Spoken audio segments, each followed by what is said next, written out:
Hello again and welcome back to the PhatPhish Guitar Studio. I'm Dave, and in this video I want to talk about an essential, in my opinion, essential bit of upgrade work that I think you need to do on every guitar, namely fitting a set of Straplocks.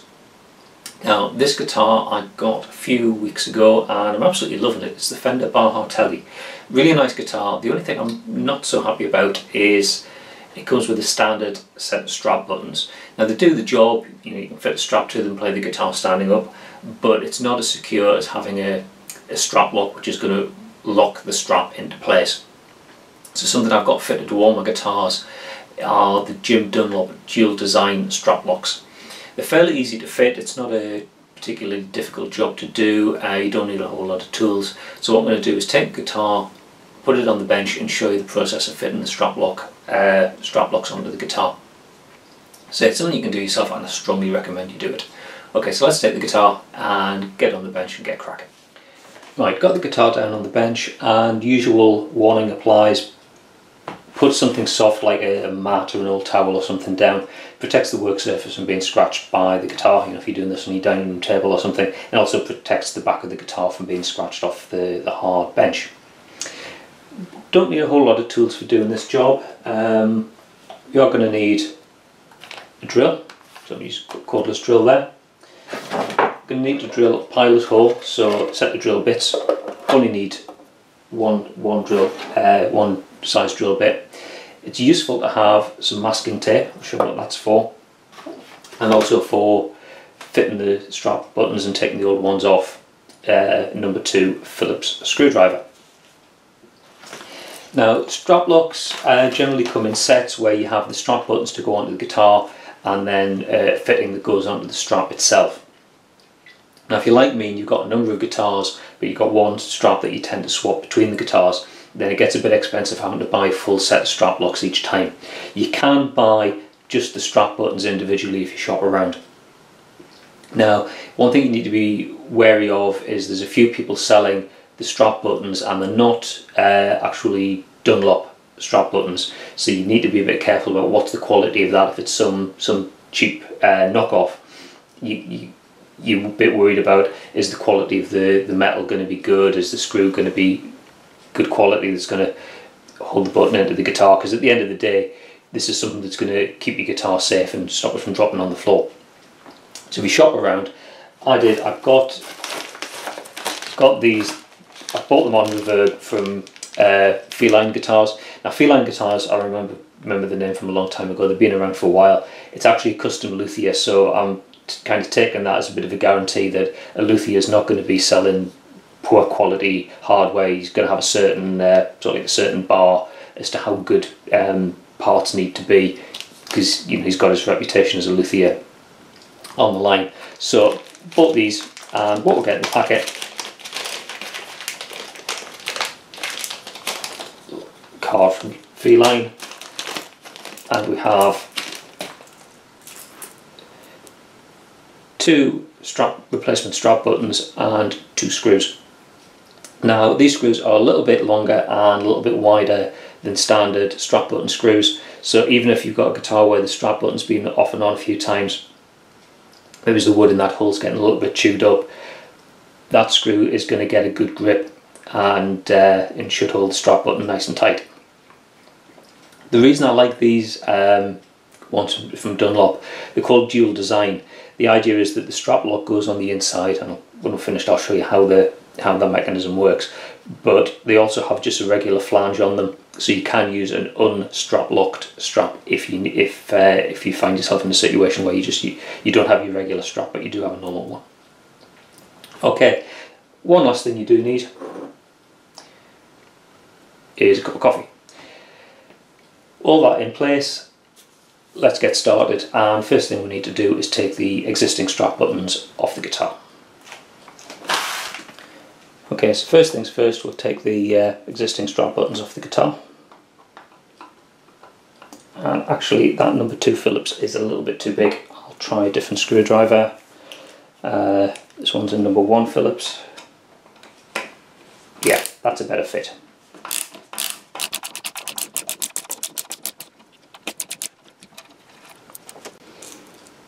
Okay, so that's the strap button off. Put that to one side. Next we're going to have to put a hole in for the new strap lock button.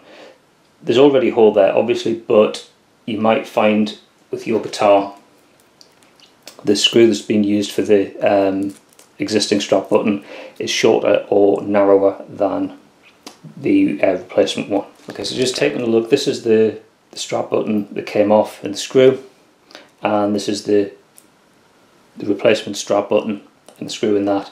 If you look at it, sure how well it's going to show up on the camera, but it's slightly wider screw on the new strap lock button, and it's a fraction longer. So what I'm going to do is just drill a little bit of a pilot hole in there, just a little bit deeper, to make sure that we can get this this new screw in without too much bother. You don't want to drill too big a hole, otherwise the screw's not going to get a good grip. But you do need a pilot hole in there. To avoid drilling too deep, and this is what the masking tape's for. So we've got the masking tape here. Tear off a little bit.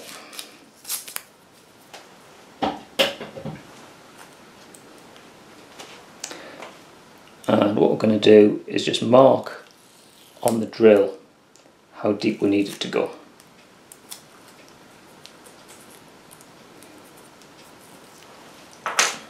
So we only need to drill as deep as that, so that's going to be our stop guide. So I'll get the drill and drill a hole. Okay, so drill bit in the drill. If you've got a speed setting on the drill, set it for something slow. Obviously not on a hammer action, and just drill into the guitar up to the depth of that piece of masking tape.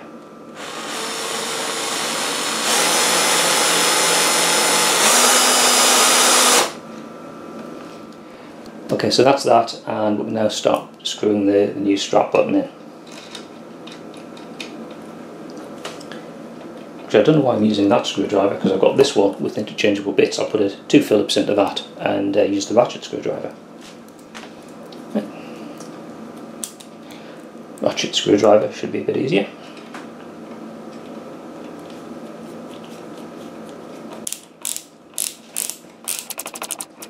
I'll find this starts to get really tight towards the end of it, which is a good sign, because it means that the screw is really gripping into the wood. So tighten that right the way up.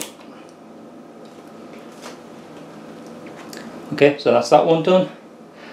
It's a case of doing exactly the same thing on the other strap button.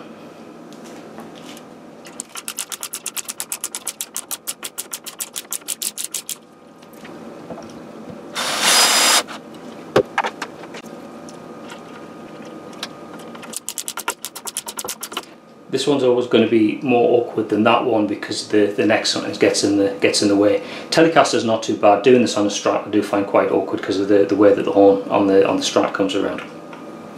But you should, if you've got a fairly short screwdriver, it is doable.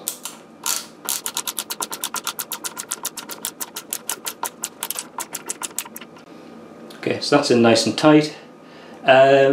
Just to finish the job off, let's actually take a look at how the strap lock mechanism itself works. So with the strap lock, there's actually 4 parts to it. So this main piece, which goes into the strap button itself, is a cup washer to go on one side of the strap, a flat washer and a little horseshoe washer to fix everything into place. And this is the finished article on, this is one of my existing straps. So you can see that's the central, the main mechanism with the cup washer. That's fitted behind with the flat washer, and then that horseshoe spring washer keeps it in place.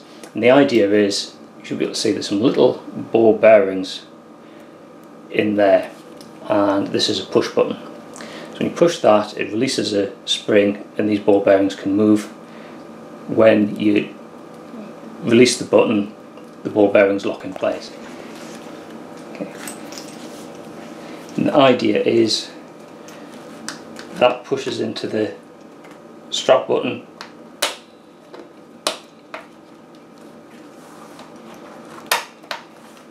and locks in place. Washer keeps the strap lock in place, and those ball bearings are locked inside of the strap button itself, and that strap is not going to come off when you're playing. Okay, so with the strap locks fitted, nice and secure, so I'm confident if I'm playing the guitar standing up, the strap's not going to come off by accident and the guitar's not going to fall and get damaged. There's a few different types of strap lock on the market. I've tried a few different ones and always end up coming back to the Dunlop Dual Design. Like I say, a full set will probably set you back somewhere like 25 to 30 pounds. Individual buttons, I think I picked these up for, I can't remember, it was about £6 or £8. Not a whole lot of money. Certainly it's cheaper and much more cost effective to just get the strap buttons if you've got one strap that's already got the strap lock mechanism on. Worthwhile investment if you consider your guitar costs hundreds, and if you drop it, it could damage the guitar and end up with a very expensive repair. If you've got something like a Les Paul, you know, they're notorious if they hit the headstock breaks off, and that's a really expensive repair. So £30 or something for a set of strap locks is a very wise investment. Okay, hope you found that useful. If you did, please click like, please subscribe, please leave a comment. If you've got a question or a suggestion for a future video, then if you go here, fill in the form, send your question in, I'll try and get around to answering it as soon as I can. Best to ask questions there rather than in the comment section on YouTube, because YouTube's a little bit rubbish at telling me when people have left comments. So often people ask questions or whatever and I don't see them at all, or they sit there for weeks or months before I actually realise the comment's been left. Okay, that's all for now. Thanks very much for watching, and I'll see you in another video next time. Bye for now.